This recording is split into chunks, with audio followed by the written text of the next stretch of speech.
ఓం నమో వెంకటేశాయ. తిరుపతి తిరుమల దేవస్థానం గురించి ప్రతి భారతీయుడు, హిందువులు అత్యంత గొప్పగా ప్రార్థించుకునే ఆ దేవదేవుడు శ్రీ వెంకటేశ్వర స్వామి.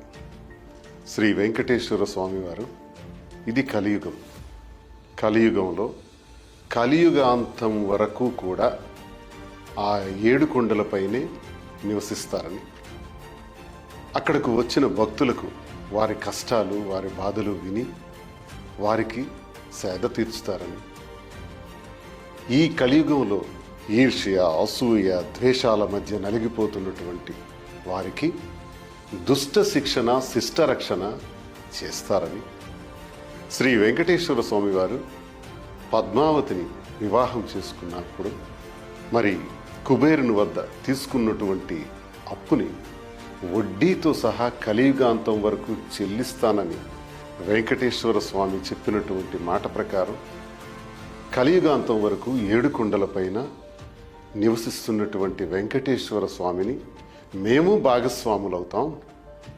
మేము కూడా స్వామివారిని సందర్శించుకుని మాకు తోచిన రూపాయి హుండీలో వేసి ఆ వడ్డీ కాసుల వాడికి మేము కూడా ఆ స్వామివారి తాలూకా ఆశీస్సులు పొందుతామని అక్కడకు చేరినటువంటి భక్తులందరూ కూడా కోటాను కోట్ల మంది, ఈ కోటాను కోట్ల మంది భక్తులందరూ కూడా భారతదేశమే కాదు ప్రపంచ స్థాయి నుంచి కూడా ఇక్కడికి విచ్చేస్తారు. సుమారు రోజుకు 70,000 మంది, అంటే 70,000 తగ్గకుండా 1,00,000 మంది కూడా ఉండొచ్చు. నెలకు ఒక 30 లక్షలు వరకు చూసుకుంటే ఏడాదికి బ్రహ్మోత్సవాలతో కలిపి 5 కోట్ల మంది వరకు స్వామివారిని దర్శించుకుంటారు. అంటే సాధారణంగా ఒక రాష్ట్ర జనాభా అంతా. ఇంతమంది దర్శించుకున్నటువంటి శ్రీ వెంకటేశ్వర స్వామివారి వద్దకు వెళ్లే ముందు పురాతన కాలం నుంచి కూడా చూసుకుంటే గ్రామంలో జోగి దండుకొని ఆ జోగి ద్వారా అందరూ ఇచ్చినటువంటి డబ్బుల్లో ఆ భక్తుడు తన ధనాన్ని కూడా కొంత కలుపుకొని నడక ద్వారా మెట్ల మార్గంలో కానీ వాహనాల ద్వారా కానీ స్వామివారి వద్దకు తిరుమల చేరుకొని తిరుమలలో క్యూలో సుమారు 6 గంటల నుంచి 24 గంటలు 30 గంటల సమయం కూడా పట్టే రోజులున్నాయి.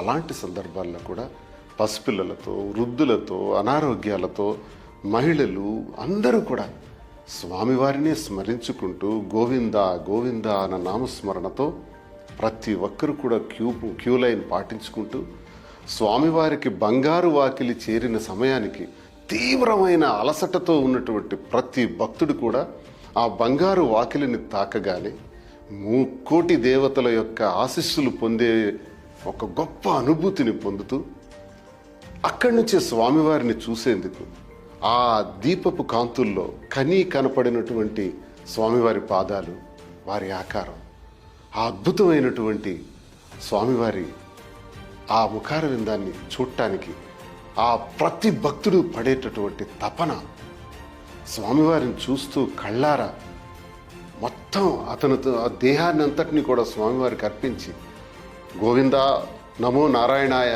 అని మొక్కుకుంటూ పునర్దర్శన భాగ్యాన్ని కల్పించు తండ్రి అని బయటకు వచ్చి రాగానే క్యూ లైన్లో మళ్ళీ ఒకే ద్వారం నుంచి బయటకు వచ్చి స్వామివారిని సందర్శించుకున్నటువంటి ఆ గొప్ప అనుభూతిని మనసులో ఉంచుకుంటూ ఎంతో సంతోషాన్ని పొందుతూ,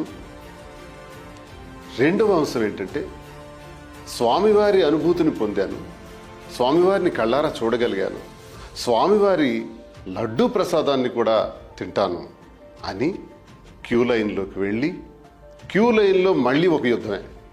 కొన్ని గంటల పాటు వెయిట్ చేసి అక్కడ తన సొంత డబ్బుల్ని వెచ్చించి లడ్డూ ప్రసాదాన్ని 5 లడ్ల, 6 లడ్ల, 10 లడ్ల కొనుక్కొని బయటకు వచ్చి తన కుటుంబ సభ్యులతో కూర్చొని ఆ లడ్డూల్లో 1, 2 లడ్డూలు కుటుంబ సభ్యులందరూ తిని మిగతా లడ్డూల్ని గ్రామానికి తీసుకెళ్ళి గ్రామంలో ప్రతి ఒక్కరికి పంచి ఒక సంతోషంగా స్వామివారిని చూశానని చెప్పుకోవటం సామాన్య భక్తుడి యొక్క దైనందిన జీవితంలో ప్రతిరోజు తిరుపతిలో జరిగినటువంటి విశేషం. ప్రతి నిమిషం కూడా జరిగినటువంటి ఒక భక్తుడి యొక్క విశేషమైనటువంటి గాథ ఇది. ఒక సామాన్య భక్తుడిగా సర్వదర్శనాన్ని నేను చేశాను, ప్రోటోకాల్ దర్శనాన్ని చేశాము. అన్ని దర్శనాలని దగ్గర నుండి చూసి మా అమ్మ చెప్పింది, మొదట నీ జుట్టును 6 నెలల్లోనే స్వామివారికి అర్పించాము అని. అంటే ఈ రోజు వరకు లెక్కలేనన్ని సార్లు స్వామివారిని అందరు భక్తుల్లాగే సందర్శించుకున్న వాళ్ళలో నేను ఒకడిని. ఇక్కడ 2 విశేషాలు. తిరుపతి వెళ్ళే ప్రతి భక్తుడు కూడా ఒకసారి స్వామివారిని కళ్ళారా చూడాలని, స్వామివారి ఆశీస్సులు పొందుదామని, తన కష్టాలన్నీ స్వామివారికి చెప్పుకుందామని బయలుదేరినటువంటి భక్తుడు ఇంటి నుంచి బయలుదేరిన క్షణం నుంచి మళ్ళీ తిరిగి వెళ్ళే వరకు కూడా ఎంతో నిష్టగా ఉంటాడు. ఎక్కడా కూడా మాంసాహారాన్ని కానీ ఎటువంటి దురలవాట్లకు కానీ అవకాశం ఇవ్వకుండా స్వామివారిని దర్శించుకొని ఇంటికి చేరతాడు. ఇది భక్తుని యొక్క గాథ. ఆ భక్తుని ఆలోచనలో భాగంగా 2వ అంశం లడ్డు. లడ్డూని కూడా మహాప్రసాదంగా స్వామివారి తన చేతుల నుంచి ఇచ్చినటువంటి విధంగా భావిస్తూ తాను ఆ లడ్డూని స్వీకరిస్తుంటాడు. ఈరోజు రాష్ట్రం, 2 రాష్ట్రాలు, దేశం, ప్రపంచంలో కూడా విపరీతమైనటువంటి చర్చ ఈ లడ్డూ గురించి. ఇంత అద్భుతంగా ఇంత భక్తితో వచ్చినటువంటి భక్తుడు తను తింటున్నటువంటి లడ్డు, తను కొనుక్కుని తింటున్నటువంటి లడ్డూలో విచిత్రమైనటువంటి పోకడలు ఉన్నాయని సాక్షాత్తు నాయకులే మాట్లాడుతుంటే, రాష్ట్రాన్ని పరిపాలించినటువంటి నాయకులే మాట్లాడుతుంటే ఆశ్చర్యపోతున్నాడు. ఈ లడ్డూలోనంట జంతువుల యొక్క కొవ్వు ఉందంట, ఫిష్ ఫ్యాట్ ఉందంట. జంతువుల నుంచి తీసినటువంటి కొవ్వు కూడా యాడ్ చేస్తున్నారంట అని ఆరోపణ. ఏ ప్రభుత్వం చేయని, ఎవరు చేయని. ఈ ఆరోపణల మధ్య మరి సుప్రీంకోర్టు వరకు వెళ్ళటం, మరి సిబిఐ వాళ్ళు కూడా దర్యాప్తు చేయటం, దాని మీద ఒక రిపోర్ట్ వేయటం. ఆ రిపోర్ట్లో ఏమని చెప్పారు, అందరం కూడా 1000 కళ్ళతో ఎదురు చూసాం. నేను ఇవన్నీ కూడా ఒక సామాన్య భక్తుడిగా మాట్లాడుతున్నాను. ఒక భక్తుడి యొక్క ఆవేదన నేను ప్రజల ముందు మరొకసారి గుర్తు చేస్తున్నాను. స్వామివారి గురించి భక్తుడు ఎంత ఆవేదనతో, ఎంత భక్తితో వస్తాడో, ఎంత భక్తితో ఇంటికి వెళతాడో స్వామిని ప్రార్థించుకొని. అలా వెళ్ళినటువంటి భక్తుడికి ఎదురైనటువంటి ఒక దౌర్భాగ్యమైన పరిస్థితి. ఇప్పుడు మానసిక క్షోభతో ప్రతి భక్తుడు ఉన్నాడు. ప్రతి కోట్ల మంది భక్తులందరూ కూడా మానసిక వ్యధతో బాధపడుతున్నారు. ఎందుకంటే ఈ లడ్డులో కొవ్వు ఉందని తెలిసినాక ఇది నిజమా? సరే, సిబిఐ రిపోర్ట్ ఇచ్చింది. ఆ రిపోర్ట్లో ఏం చెప్తున్నారు?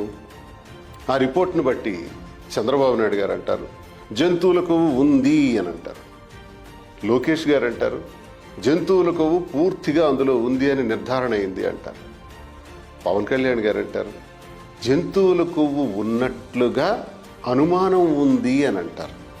ఇక్కడికిక్కడే డిఫరెన్స్. అంటే జంతువుల కొవ్వు ఉన్నట్ట, అనుమానం ఏంటి? అనుమానం అంటే పూర్తిగా నమ్మాలా వద్దా తెలియని పరిస్థితుల్లో ఆయన స్టేట్మెంట్ ఇస్తారు. బీజేపీ వారైతే ఇంతవరకు దీనిపైన స్టేట్మెంటే ఇవ్వాల. మరి ఈ పరిస్థితుల్లో ఒకవైపు అయితే జంతువుల కొవ్వు లేదు అని సిబిఐ ఇచ్చిందని ప్రతిపక్ష పార్టీ అంటుంది. ఇవన్నీ పరిశీలిస్తే అందులో ఇప్పుడు సిబిఐ వేసినటువంటి ఛార్జ్షీట్లో వచ్చినటువంటి విశేషాలు ఏంటంటే, ఇందులో ఇది సింథటిక్ గీ అని, ఇందులో జంతువుల కొవ్వు లేదు, 10% లోపే ఉంటే దానిని కనిపెట్టడం ల్యాబ్ టెస్ట్ల ద్వారా అసాధ్యం. జంతువుల కొవ్వు లేదు కానీ అది గీ కాదు, నెయ్యి కాదు, ఆవు పాల ద్వారా చేసిన నెయ్యి కాదు, సింథటిక్ గీ అని కొత్తగా చెప్తున్నారు. ఈ సింథటిక్ గీ ఏంటో, ఇది తయారు చేయటానికంట acetic acids and esters, artificial lactic acid, మోనోగ్లైసరైడ్స్,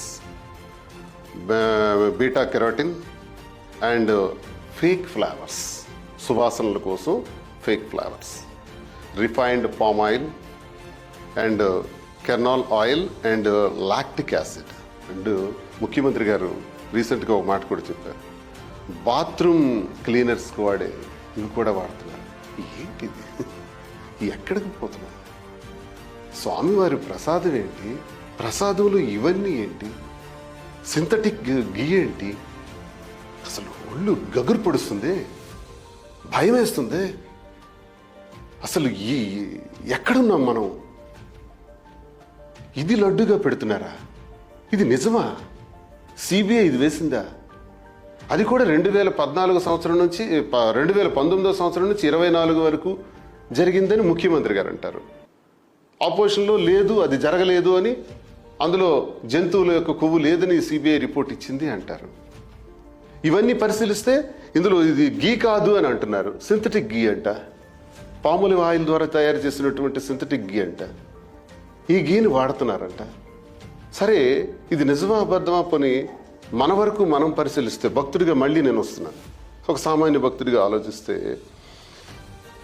ఆవు పాల నుంచి నెయ్యి తయారు చేస్తాం. ఆవు పాల నుంచి నెయ్యి తయారు చేయాలంటే ఆవు పాలను మరిగించాలి, తోడు పెట్టాలి, పెరుగు చెయ్యాలి, పెరుగుని చిలకాలి, మజ్జిగ చేస్తూ చిలికితే వచ్చినటువంటి వెన్నను కరిగించి మరగబెడితే నెయ్యి వస్తుంది. ఇది యశోదమ్మ కృష్ణ పరమాత్ముడికి ఆవు పాల ద్వారా చిలికినటువంటి వెన్న నెయ్యిని కృష్ణ పరమాత్ముడికి పెట్టారు. ఈ నెయ్యి ఖరీదు ఎంతో తెలుసండి?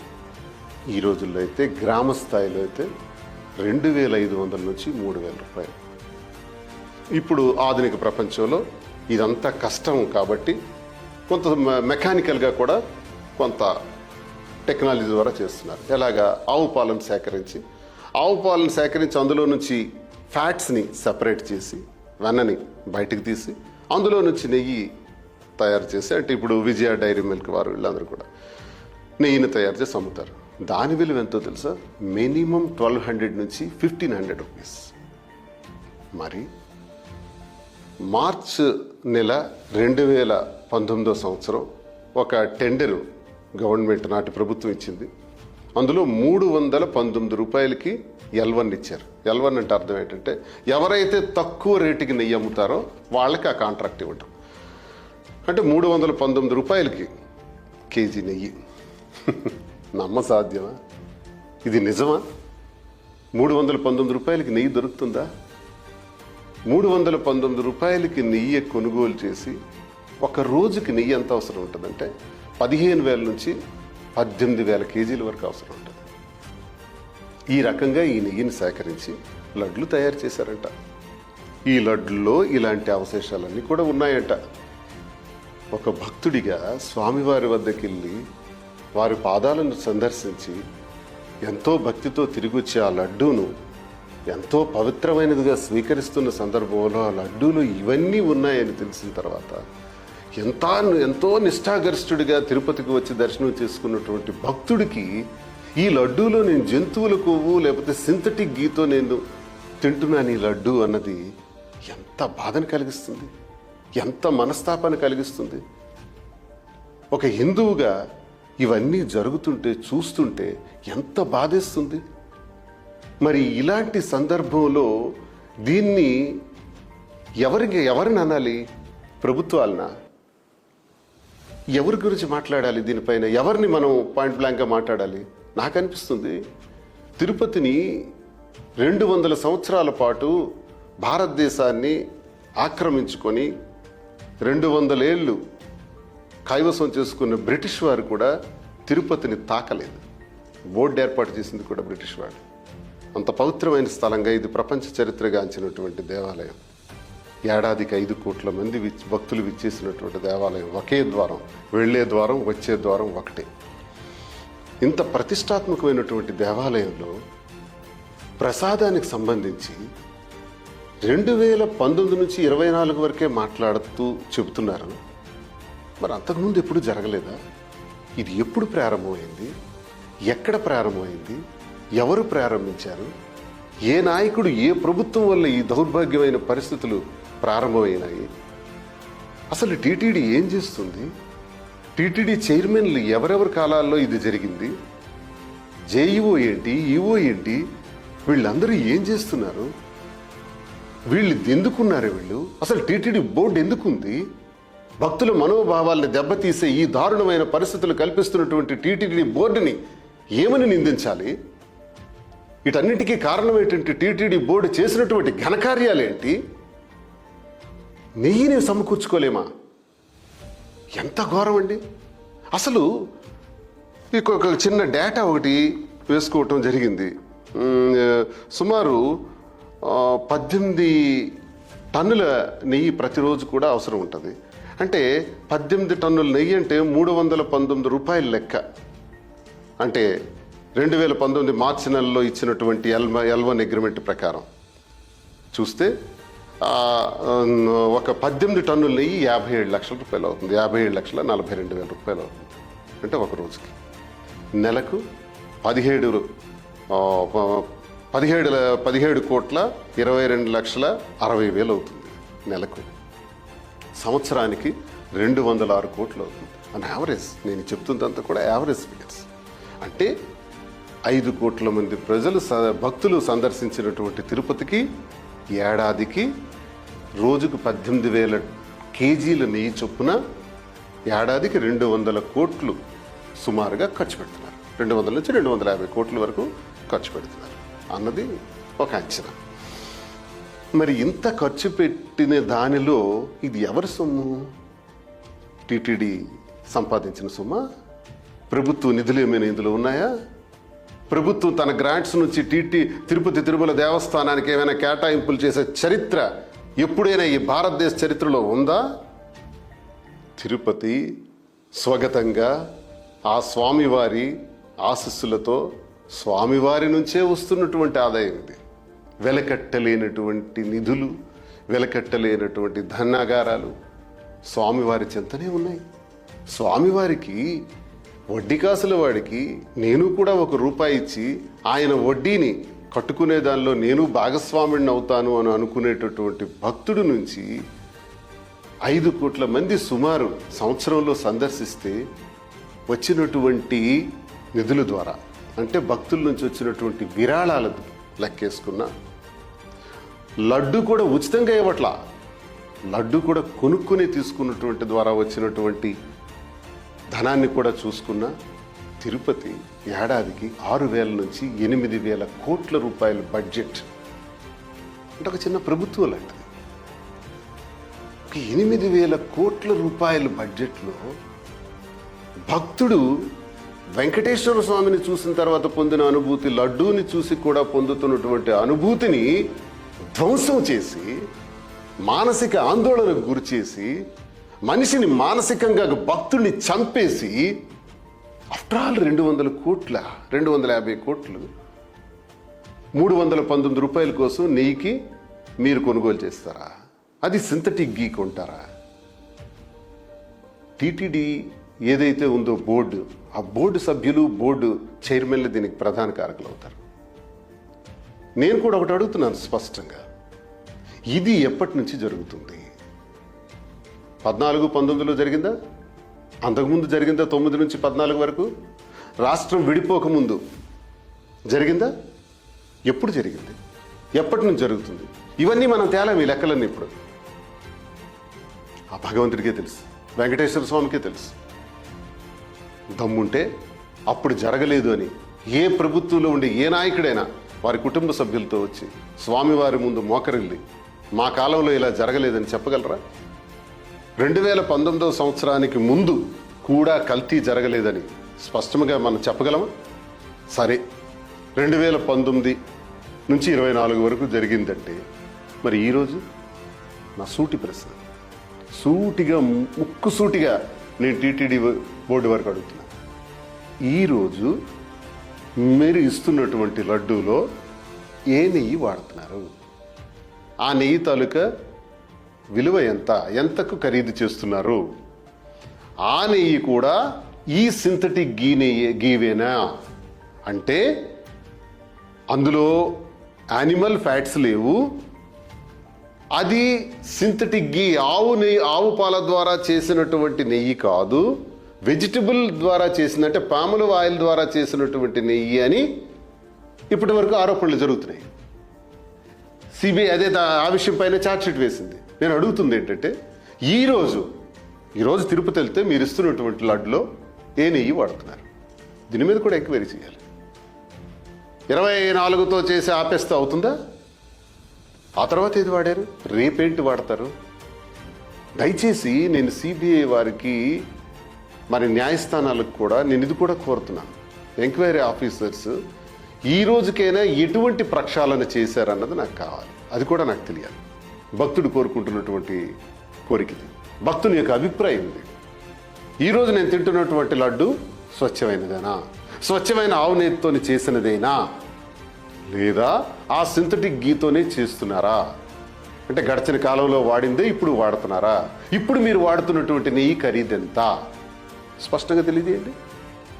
రేపేంటి వాడతారు నెయ్యి చెప్పండి. ఇప్పటికైనా పోనీ మనకు బుద్ధి వచ్చిందా?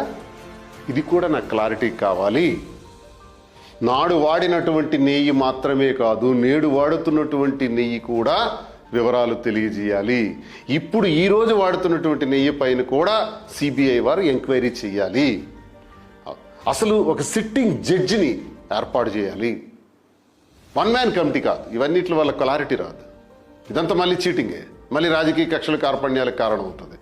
సిట్టింగ్ జడ్జి వారికి కోరి ఒక కమిటీ వేసి ఆ కమిటీ ద్వారా ఈ రోజు వరకు వాడుతున్నటువంటి నెయ్యి పైన కూడా క్లారిటీ ఇవ్వాలని నేను కేంద్ర ప్రభుత్వానికి, మోదీ గారికి కోరుతున్నాను.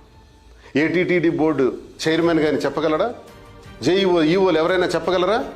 చెప్పలేరు. అందరికీ అన్నీ తెలుసు. 2019కే 319 రూపాయలకి మీరు నెయ్యి కేజీ కొన్నారు అంటే ఆ రోజు విలువ సుమారు 1000 రూపాయలు దాటే నెయ్యి కేజీ. ఈరోజు 1500 దాటింది. ఒరిజినల్ నెయ్యి అయితే సుమారు 2500 కూడా ఉంటుంది. మీకు ఎలా వస్తుంది 3019 రూపాయలకి? నాకు అర్థం కాని ప్రశ్న ఒక భక్తుడిగా అడుగుతున్నాను, సామాన్య భక్తుడిగా అడుగుతున్నాను. 319 రూపాయలకి మీకు నెయ్యి ఎలా సేకరించగలుగుతున్నారు? ఎవరు వీళ్ళంతా? సప్లై చేసేవాళ్ళు ఎవరు? ఈ సింథటిక్ గీ ఎందుకు పెట్టుకోవాలి? ఎందుకు? నాకు అనిపిస్తుంది వీళ్ళు చేసిన పని ఏంటి అసలు? టీటీడీ వాళ్ళు, బోర్డు మెంబర్స్ చేసే పని ఏంటి? ఎందుకు పశు సంపద పెంచుకోకూడదు? అసలు ఈ ఘీని టెస్ట్ చేయడానికి ల్యాబ్కు అది ఎన్డీడీబీ, ఎన్డీఆర్ఐలకు పంపించడం ఏంటి? ఆ ల్యాబ్ మనమే పెట్టుకోవచ్చు కదా. టీటీడీ వారు, బోర్డు వాళ్ళు ఒక ల్యాబ్నే పెట్టవచ్చు కదా. అక్కడ లారీలు రావడం ఏంటి? 14 లారీలు, 19 లారీలు తిరిగి రిటర్న్ చేసామని చెప్పడం ఏంటి? రిటర్న్ ఎందుకు చేయాలి? ఎక్కడి నుంచి వస్తుంది ఆ సింథటిక్ గీ? ఆ వచ్చిన గీలో కొన్ని లారీలు రిటర్న్ చేయటం ఏంటి? కొన్ని లారీలు లోపలికి రావటం ఏంటి? రిటర్న్ చేసే లారీలు ఏ పద్ధతిని రిటర్న్ చేశారు? తీసుకున్న లారీలు ఏ పద్ధతిని తీసుకున్నారు? అసలు ల్యాబ్ లేదు కదా టీటీడీకి. ల్యాబ్ ఖరీదు ఎంత తెలుసా? 75 లక్షలు. 200 కోట్ల రూపాయలు పెట్టి నెయ్యి ఏడాదికి కొంటున్నటువంటి టీటీడీ 319 రూపాయలు కేజీ చొప్పున ఆఫ్టర్ ఆల్ ఒక 75 లక్షలు పెట్టి ఒక ల్యాబ్ పెట్టుకోలేకపోయారు. ఎన్డీడీబీకి వెళ్తున్నారు. ఎందుకు ల్యాబ్ టెస్ట్స్ ఇక్కడే జరగకూడదు? ఇది వండుతున్న వారికి తెలీదా? లడ్లు చేస్తున్న వారికి తెలీదా? దాన్ని పర్యవేక్షిస్తున్న వాళ్ళకి తెలీదా? అధికారులందరికీ ఈ విషయం తెలీదా? ఎంతసేపు నేను వారం రోజులుగా చూస్తున్నాను. ఆ నాయకుల మీద ఈ నాయకులు, ఈ నాయకుల మీద ఆ నాయకులు, ఆ పార్టీ మీద ఈ పార్టీ, ఈ పార్టీ మీద ఆ పార్టీ, నిందించుకోవటం, విమర్శించుకోవటం, పోలీస్ స్టేషన్లు, కేసులు, జైళ్ళు పెట్టేస్తాం. అంతేనా? అంటే పోలీస్ స్టేషన్లో కేసులు కట్టేసి, ఛార్జ్షీట్లు వేసేసి జైల్లో పెట్టేస్తే అయిపోయిందా? సమస్య క్లియర్ అయిపోయిందా? చేసిన పాపానికి పరిహారం దొరికిపోయినట్టేనా? చేసిన దౌర్భాగ్యానికి మానసికంగా ఇంత హింసిస్తున్నారే భక్తులకి. కోటాను కోట్ల మంది భక్తులు నిరంతరం వాళ్ళ డ్యూటీలో కానీ, వాళ్ళు నిద్రపోతున్నప్పుడు కానీ, వాళ్ళ దైనందిన జీవితంలో కానీ ప్రతి ఒక్కడు ఈరోజు ఆలోచిస్తున్నటువంటి సమస్య ఇది. మైండ్ని దులిచేస్తుంది. ఏం జరుగుతుంది మా తిరుపతిలో, మా వెంకన్న స్వామి దగ్గర ఏం జరుగుతుంది అని నలిగిపోతున్నారయ్యా. మీరు ఒక 10 మంది నాయకులు అటు ఇటు కలిపి మీరు మాట్లాడుకుంటే సమస్య పరిష్కారం అవుద్దా? ఇది కాదు పరిష్కారం. నేను అంటున్నాను, అసలు ఈ నెయ్యిని ఎందుకు కొనాలి? ఎందుకు పశు సంపద పెంచుకోకూడదు? ఒక చిన్న లెక్కేసాం. ఈ 18,000 కేజీలే నెయ్యి కావాలనుకుంటే నేను సొంతంగా వేసాను. ఇందులో తప్పు ఒప్పులు ఉండొచ్చు, ఇంకా అనుభవజ్ఞులకు బాగా తెలిసి ఉండొచ్చు. 1 లీటర్ నెయ్యి కోసం 20 లీటర్ల పాలు అవసరం అంట. 15 నుంచి 20 లీటర్ల పాలు అవసరం. అని యావరేజ్ చూసుకుంటే 20 లీటర్ల పాలు సేకరించాలంటే ప్రతిరోజుకి ఒక 5 ఆవులు, 4 నుంచి 5 ఆవులు ఉంటే 20 లీటర్ల పాలు వస్తాయి. అంటే 1000 కేజీలకి నీకు ఎన్ని ఆవులు కావాలి? 5000 కావాలి. మరి 18,000 కేజీలకి ఎన్ని ఆవులు కావాలి అంటే 18 టన్స్ గీ కావాలంటే ఎన్ని ఆవులు కావాలి? 90,000 ఆవులు కావాలి. 90,000 ఆవుల్ని అంటే సుమారు 1,00,000 ఆవుల్ని పెంచుకుంటే ఒక రోజుకు సరిపడా నెయ్యిని మనం సేకరించగలుగుతాం. మరి 1,00,000 ఆవుల్ని ఒక్కసారి ఆలోచించుకుంటే టీటీడీ వారే పశు సంపదని, గోశాలల్ని విపరీతంగా పెంచవచ్చు. టీటీడీ ఆధ్వర్యంలో చేయొచ్చు. మన రాష్ట్రంలో 28 జిల్లాలు ఉన్నాయి. 28 జిల్లాలకు కూడా ఒక టార్గెట్ పెట్టి ప్రతి జిల్లాలో కూడా గోశాలలు పెంచాలంటే జిల్లాకు 4,000 ఆవులు ఉంటే చాలు. 4 కాకపోతే 5,000, 5,000 కాకపోతే 10,000 ఆవులు. జిల్లాకి 10,000 ఆవులు మేము ఇస్తున్నాం. టీటీడీ వారు యువతకు ప్రోత్సహిస్తున్నాం, మహిళలకు ప్రోత్సహిస్తున్నాం, మీకు షెడ్లన్నీ వేయిస్తాం, దాణా ఇస్తాం, మీరు ఆవుల్ని పెంచా పాలు మాకు ఇవ్వండి, అందుకు మీకు ఇంత డబ్బులు ఇస్తాం అని అంటే ఎంతమంది మహిళలు, ఎంతమంది రైతులు, ఎంతమంది యువతకు ఒక అవకాశం కల్పించిన వాళ్ళం అవుతాం. జిల్లాకు 10,000 ఆవులు. ఆంధ్ర ఎందుకు, తెలంగాణ కూడా చేయండి. ఇతర రాష్ట్రాల్లో కూడా ఆవులు పంపిణీ పెంచండి. మరి విజయ డైరీ వాళ్ళు అందరూ అదే కదా చేస్తున్నారు. వాళ్ళకి పాలు ఎక్కడి నుంచి వస్తున్నాయి? ఆఫ్టర్ ఆల్ డైరీ డిపార్ట్మెంట్ వాళ్ళు పాలు సేకరిస్తే తిరుపతి టీటీడీ వాళ్ళు పాలు సేకరించలేరా? 319 రూపాయలకి సింథటిక్ గీ కొంటారా? మీరు ఆవులు పెంచుకోలేమా? మనం టీటీడీ బోర్డు నుంచి పెంచుకోలేమా? మీరు ఉదయం లేస్తే రాత్రి వరకు టీటీడీ బోర్డు చేస్తున్నదేంటి? ఇటువైపు బాధ్యత వహిస్తున్నటువంటి ప్రభుత్వాలు చేస్తున్నదేంటి? ప్రభుత్వాలు ఒకళ్ళ మీద ఒకళ్ళు ఈ పాపాలను రుద్దుకుంటూ ఎవరిని తొక్కేద్దాం, ఎవరిని పెంచేద్దాం అనే ఆలోచనలే తప్ప ఎవరికైనా వెంకటేశ్వర స్వామి గురించి ఆలోచిస్తున్నారా? భక్తుల గురించి ఆలోచిస్తున్నారా? భక్తుల మనోభావాల గురించి ఆలోచిస్తున్నారా? ఎందుకు ఎవరు మాట్లాడరు? సనాతన ధర్మం, హిందూ దేశం, ఇంతమంది భక్తులు ఉన్నటువంటి మహాదేశంలో ఈ గొప్ప జరుగుతున్నటువంటి అక్రమాన్ని ఎందుకు ఛేదించలేకపోతున్నాం? యువత నడుము బిగించాలి. విద్యార్థులు, రైతులు, మహిళలు, మేధావులు, ఉపాధ్యాయులు, ఉద్యోగులు అందరూ కదం తొక్కాలి. ఈ జరుగుతున్న అక్రమాల మీద మనం ఉక్కు పాదం మోపాలి అని నేను రాష్ట్ర ప్రజలకు కోరుకుంటున్నాను. ఒక భక్తుడిగా ఇలా కూర్చుంటే జరగదు. ఇలా కూర్చుని చూస్తే వీళ్ళకి వీళ్ళే దెబ్బలాడుకుంటారు, వీళ్ళకి వీళ్ళే కేసులు పెట్టుకుంటారు. కేసు పెట్టి ఛార్జ్ షీట్ పెట్టి కేసు వేస్తే అయిపోయింది, పని క్లోజ్. గీ గురించి ఆలోచించక్కర్లా. అరే మేము అది ఆలోచించట్లేదురా, మాకిస్తున్న లడ్డు పవిత్రమైనదా, నిజమైన నెయ్యితో చేసిందా లేదా అని మేము ఆలోచిస్తున్నాం. లడ్డూని ఇంట్లో పెడితే 15-20 ఏళ్ల వరకు ఆ సువాసనలు వెదజల్లి ఇల్లంతా కూడా సువాసనలు వెదజల్లినటువంటి లడ్డూని చూడలేకపోతున్నామే. ఇలాంటి పాపాలు, అకృత్యాలు చేస్తున్నారా? ఒకడి మీద ఒకడు నెట్టుకుంటే మీది మేలు జరుగుతుంది అనుకుంటున్నారా? మేము కోరుకుంటున్నది అది అనుకుంటున్నారా? భక్తుడు కోరుకుంటుంది ఆ స్వామివారిని దర్శించుకోవటం. దర్శనానికి తగినటువంటి సరళమైన ఏర్పాట్లు చేయండి. భక్తుడికి 18-20 గంటలు మీరు నిల్చోబెడతారు. ప్రోటోకాల్ దర్శనంలో మాత్రం విఐపీలు అందరూ వెళ్ళి కుటుంబాలతో దర్శనం చేసుకుంటారు. నేను ప్రోటోకాల్ దర్శనం కూడా చేసి భక్తులతో సర్వదర్శనం చేసి రెండూ చేసిన అనుభవంతో నేను చెప్తున్నాను. ఇది కరెక్ట్ కాదు. ప్రతి ఒక్క భక్తుడిని 2-3 గంటల్లో దర్శనం అయ్యేటటువంటి ఏర్పాట్లు చేయండి. ప్రతి ఒక్క భక్తుడికి కూడా లడ్డూ ప్రసాదం ఒరిజినల్ నెయ్యి, ఆవు నెయ్యితో తయారు చేసి ఇవ్వండి. ఎందుకు విచ్చలవిడిగా ఇవ్వమని ఎవరు చెప్పారు? 3 లడ్లు ఇవ్వండి. ఒక భక్తుడికి 5 లడ్లను పెట్టండి. ఆవు నెయ్యితో చేస్తే 1,00,000 ఆవులు సేకరించండి. మరో కావాలనుకుంటే 2 లక్షలు సేకరించి 2 రాష్ట్రాలకి పెట్టండి. ఒకప్పుడు మద్రాసు రాష్ట్రం కావాలా, తిరుపతి కావాలా అనుకునే పరిస్థితుల్లో రాష్ట్ర విభజనలు జరిగేటప్పుడు మనం తిరుపతి తీసుకున్నాం, ఆంధ్రులందరం కూడా మద్రాసు వాళ్ళకి విడిచిపెట్టాం. ఇది చరిత్రలో ఒక చర్చ. ఆ తిరుపతి వాళ్ళకే ఉండుంటే స్వామి దగ్గర ఇంత అనాచారం జరుగుండేదేం కాదు. కర్మ ఆంధ్రప్రదేశ్ పాలిటిక్స్ ఇలా తయారైనాయి. ఈ దరిద్రం ఇలా తయారైంది.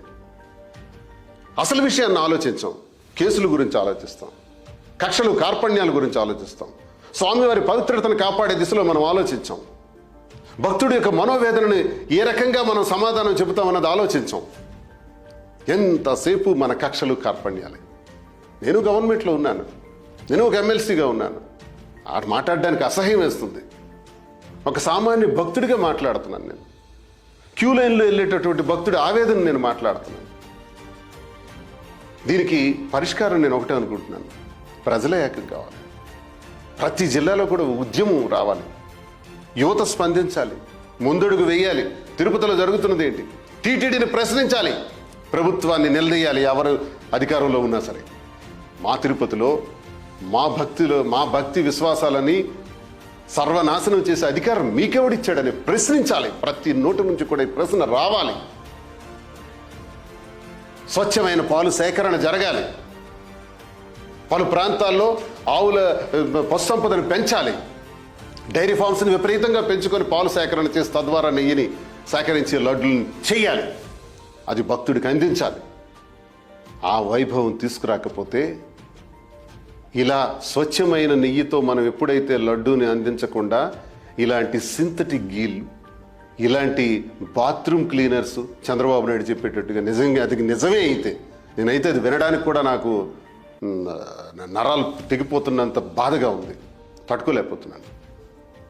అది నిజమే అయితే జీర్ణించుకోలేకపోతున్నాను. నిజం కాకూడదని నేను అనుకుంటున్నాను. ఆ వెంకటేశ్వర స్వామిని కోరుకుంటున్నాను, స్వామి నీ భక్తుడిగా దయచేసి స్వామివారే ప్రక్షాళన చేస్తారు. చాలామంది అనుకుంటున్నారేమో జరిగిపోతుంది కదా, ఇలాగే వెళ్ళిపోతుందని. దుష్ట శిక్షణ శిష్ట రక్షణ జరుగుతుంది. స్వామివారి భక్తుడిగా నాకు తెలుసు. నాలాగే కోటాను కోట్ల మంది భక్తులైనటువంటి ప్రజలందరికీ ఈ విషయం తెలుసు. మీరు ఒక 5 మందో 10 మందో 20 మందో డ్రామాలు ఆడితే దీనికి పరిష్కార మార్గం కాదు. టీటీడీ ప్రక్షాళన చేపట్టాలి. టీటీడీ నిజమైన ఆవు పాల నెయ్యితోనే లడ్లను తయారు చేయాలి. భక్తులకి సర్వదర్శనాలన్నీ కూడా గంటల కొద్ది రోజుల కొద్ది కాకుండా తక్కువ సమయంలోనే స్వామివారి దర్శనం అయ్యేటటువంటి ఏర్పాట్లు చేయాలి. అన్నదానంలో కూడా ఇంకా సక్రమంగా జరగటం లేదని నిత్యాన్నదానంలో వింటున్నాం, అవి కూడా ప్రక్షాళన చేయాలి. ఇవన్నీ కూడా ప్రక్షాళన చేసే విధంగా ప్రజలే తిరగబడాలన్నది, యువత తిరగబడాలన్నది, ముందుకు రావాలన్నది నా ఉద్దేశం. ఇది జరిగితే దానికి నేను కూడా భాగస్వాముడిగా పనిచేయడానికి సిద్ధంగా ఉన్నానని ప్రజలందరికీ కూడా పిలుపుస్తున్నాను. ప్రతి తెలుగువాడికి, ప్రతి హిందువు కూడా నేను పిలుపునిస్తున్నాను. మనం కలిసి కష్టపడదాం. ఈ సందర్భంలో మరి హిందూ ధర్మాన్ని పాటిస్తున్నటువంటి, హిందూ ధర్మ రక్షకుడైనటువంటి మోదీ గారిని కూడా నేను విన్నవించుకుంటున్నాను. సార్, మీరు కూడా దీనిలో రెస్పాండ్ అవ్వాలని కోరుకుంటున్నాను. మీరు ఎన్నో సెటరేట్ చేశారు. ఈ దేశంలో ఎన్నో దౌర్భాగ్యమైన పరిస్థితులన్నీ కూడా సెటరేట్ చేశారు. తిరుపతి లడ్డూని సెట్ చేయలేరా? తిరుపతి లడ్డూని పైన ఉక్కుపాదం, అక్కడ జరుగుతున్నటువంటి అక్రమాల పైన ఉక్కుపాదం మోపలేరా? మీరు తలుచుకుంటే ఇది జరగదా? నేను బీజేపీ నాయకత్వాల్ని, మోదీ గారిని నేను మిక్కిలి వినయపూర్వకంగా కోరుకుంటున్నాను. ఈ సమస్యకు పరిష్కార మార్గం చూపాలని కోరుకుంటున్నాను. ఈ సమస్యకి పరిష్కార మార్గం అరెస్టులు, కేసులు, జైళ్ళు, కక్ష సాధింపులు కానే కాదు. అది ఎలా జరగాలో జరుగుతాయి, మాకు అనవసరం. చట్టం చేయాల్సిన పని చట్టం చేసుకుపోతుంది. తప్పు చేసేవాడు తప్పకుండా శిక్ష అనుభవించవలసిందే. కానీ మాకు కావాల్సింది ఇది కాదు. ప్రక్షాళన జరగాలి. మంచి నేతి లడ్లు, ఆవు నేతితో తయారు చేసినటువంటి లడ్లు రావాలి. అది నేను కోరుకుంటున్నా. మరందరూ కేంద్ర ప్రభుత్వం, మోదీ గారు, వెంటనే అమిత్ షా గారు దీనిపైన ప్రత్యేక దృష్టి పెట్టి స్పందించాలని, సుప్రీంకోర్టు ఇచ్చినటువంటి ఆదేశాల మేరకు మన రాజకీయాల్లో దైవాన్ని లాగొద్దని, వెంకటేశ్వర స్వామి చర్చ మన రాజకీయాలు, మన దౌర్భాగ్యమైన రాజకీయాలకు తీసుకురావద్దని, స్వామివారు మనందరికీ జీవదాత, మనందరికీ నడిపించేటటువంటి తండ్రి. ఆ తండ్రిని మనం చక్కగా ప్రార్థించుకొని ఆయన ఆశీస్సులు పొందటానికి మనం ప్రయత్నించాలి తప్ప ఆ ప్రయత్నంలో భాగంగా తిరుపతిలో భక్తులకు, అక్కడికి విచ్చేసినటువంటి భక్తులందరికీ కూడా మనస్తాపానికి గురి చేయకుండా ఒక పరిష్కార మార్గం చూడాలని నేను ప్రతి ఒక్కరికి కోరుకుంటున్నాను. మీ దువ్వాడ శ్రీనివాస్. నమస్కారం.